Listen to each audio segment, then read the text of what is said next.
Your Denver Broncos absolutely stole the NFL draft. Do not let the naysayers whose mock drafts got busted that they were doing in their mom's basement fool you. Sean Payton is absolutely thrilled with how things panned out. In this video, we're going to break down how much we cleaned up in those late round picks, especially rounds 2, 3, and 4. Yes, all the talk has been about Jade. It's been about RJ, but I'm telling you, we got a couple steals, and don't take my word for it because I have some very plugged in NFL analysts who say the Broncos absolutely stole the draft. We're getting to that, some of my favorite highlights, and way more. If you're new to the channel and you believe in the Denver Broncos, it helps me and the algorithm out a ton.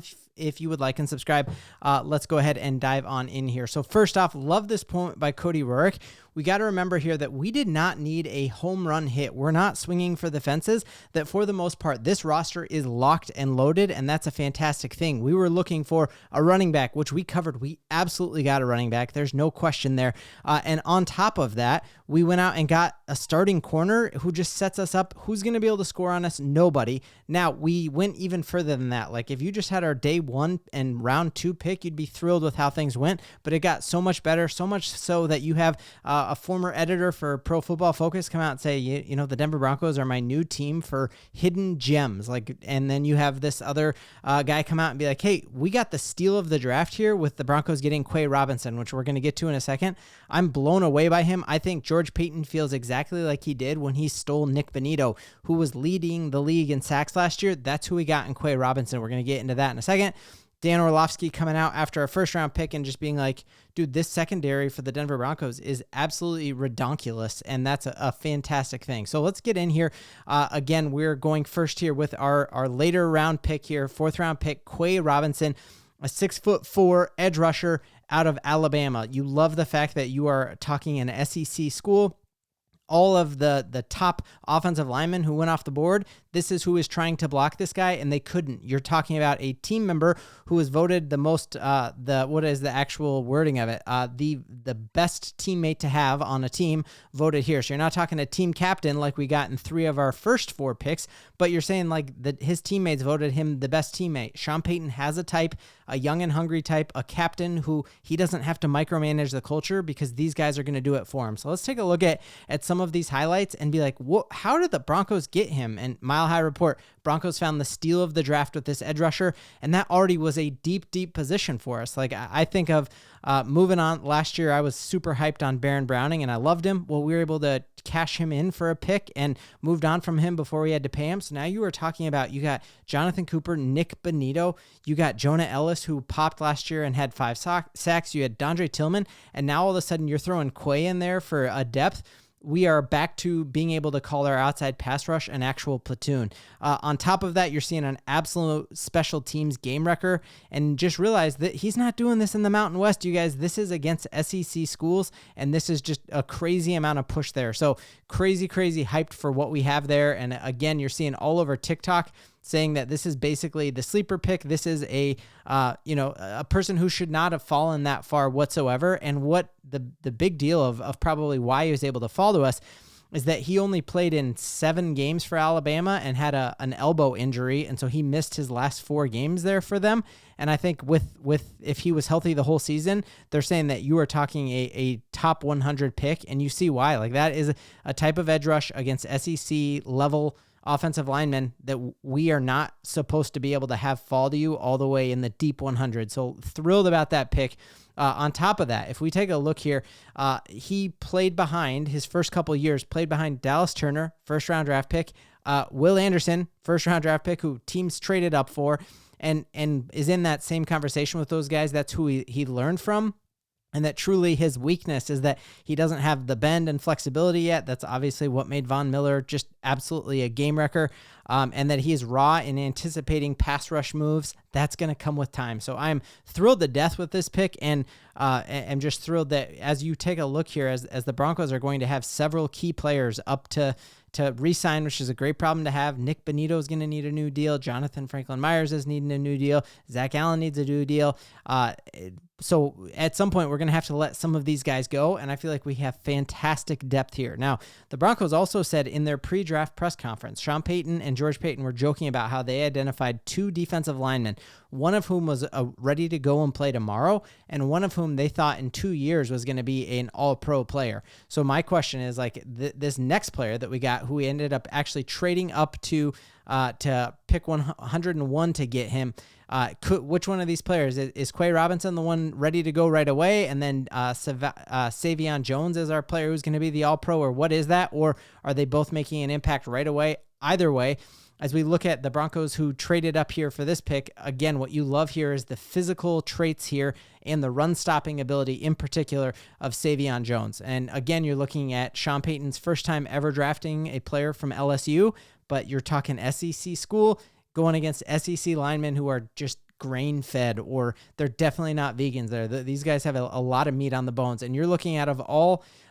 basically 2,229 different defensive linemen have been run through this RAS test, and he is in the top 1% as far as a physical specimen.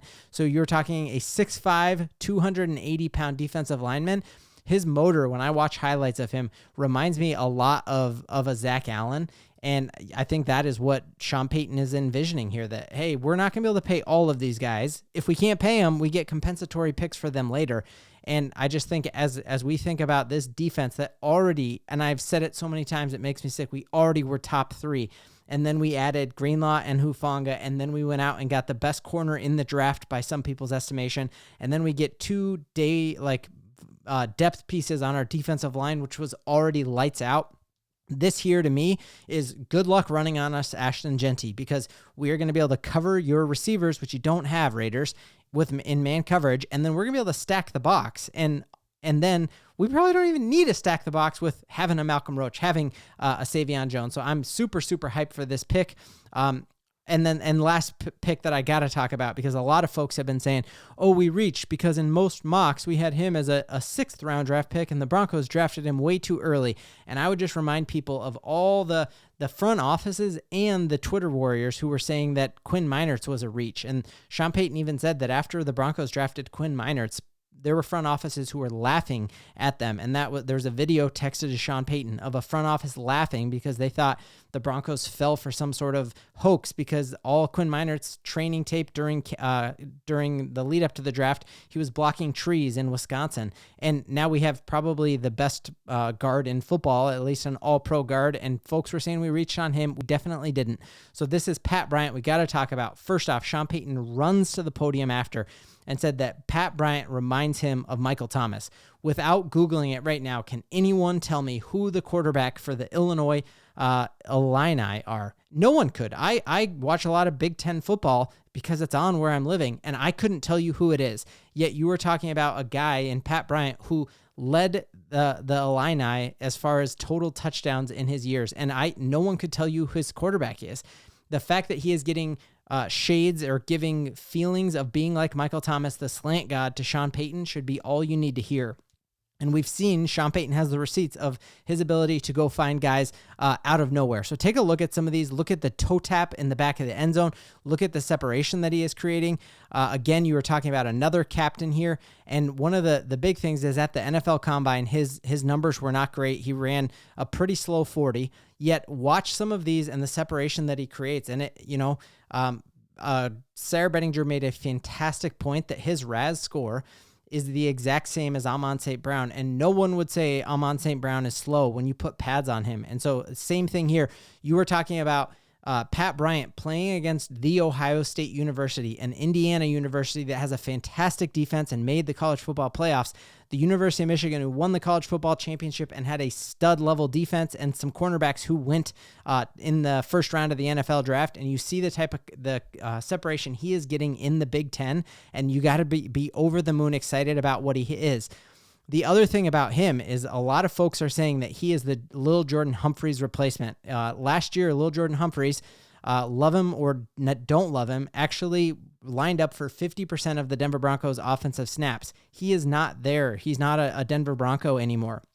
Other thing about Lil Jordan Humphreys leaving is Lil Jordan Humphreys had a 6.8% drop rate. And if you take a look here, Pat is an incredible catcher of the ball, very, very sure-handed. I think he had 2 drops his entire time with the Illini, and that's just a fantastic thing. I'm hyped to have him as a Denver Bronco, another captain that you were throwing here, another weapon for Bo Nix, and another time where nobody knew Michael Thomas, no one knew all of these guys that Sean Payton finds out of nowhere, and I think we are going to be looking back here at saying, wait, why did we sleep on Pat again? Like, what are we even pretending to do here? So very, very excited about that. Welcoming Pat Bryant to Denver, and I think this is just going to be great. The reason why I think he could be the Lil Jordan Humphreys replacement is that one of his mantras is no block, no rock. He knows he doesn't get the ball thrown to him if he doesn't get if he doesn't be an adequate blocker. And if you take a look here at some of the write-ups on him, and his strength is that he is a strong player, pound for pound, and most comfortable. Oh, that's the wrong guy. Where is it? Right. Oh, very bottom here. His strengths. Oh man, I must have deleted it. But his strength is that he is a blocker. I think the other cool thing about him is if you look at his route tree, he is not your Marvin Mims type who comes into the NFL knowing one route, which is a go route. He has a very good little plot map here of all the different routes that he can run with precision and with speed, and I'm excited about having him there. If Sean Payton thinks that gives him Michael Thomas vibes, he is your Little Jordan Humphrey replacement. He is an adequate blocker, and I'm just thrilled to have him. You're talking 17 touchdowns with a quarterback none of us could name, playing against incredible competition, and knowing that Jim Leonhard, who is probably the heir apparent to Vance Joseph, former Big Ten guy, former safety in the NFL himself, he was one of the advisors to the University of Illinois, and so he has got great reads on these players. I love the fact that Sean Payton has connections to each one of these players. You're talking Vance Joseph's cousin, coach our new corner. You're talking Jim Leonhard was on the team that is where we ended up getting Pat Bryant from. That is how you know you don't swing and miss in the NFL draft, and Sean Payton doesn't swing and miss either, and we are very hyped about that. In Broncos country, we got a ton to believe in. So of all those dudes, which one gets you most hype? We got a great week of content because now is when Sean Payton is working the phones, and we know there's a lot of great NFL talent who didn't get drafted today. We're talking Philip Lindsay had a great tweet about, hey, this isn't the end of the road, and Sean Payton is one of the only coaches in the NFL who will call guys who are on his board who are undrafted and say, hey, come over to Denver, and that's what happened last year with us getting Lavelle Bailey over the 10 other teams that wanted him. Sean Payton is going to be working the phone. I think we're going to get some great undrafted running backs as well. This is going to be a great week for content. Make sure you stay tuned. In Broncos country, we got so much to believe in.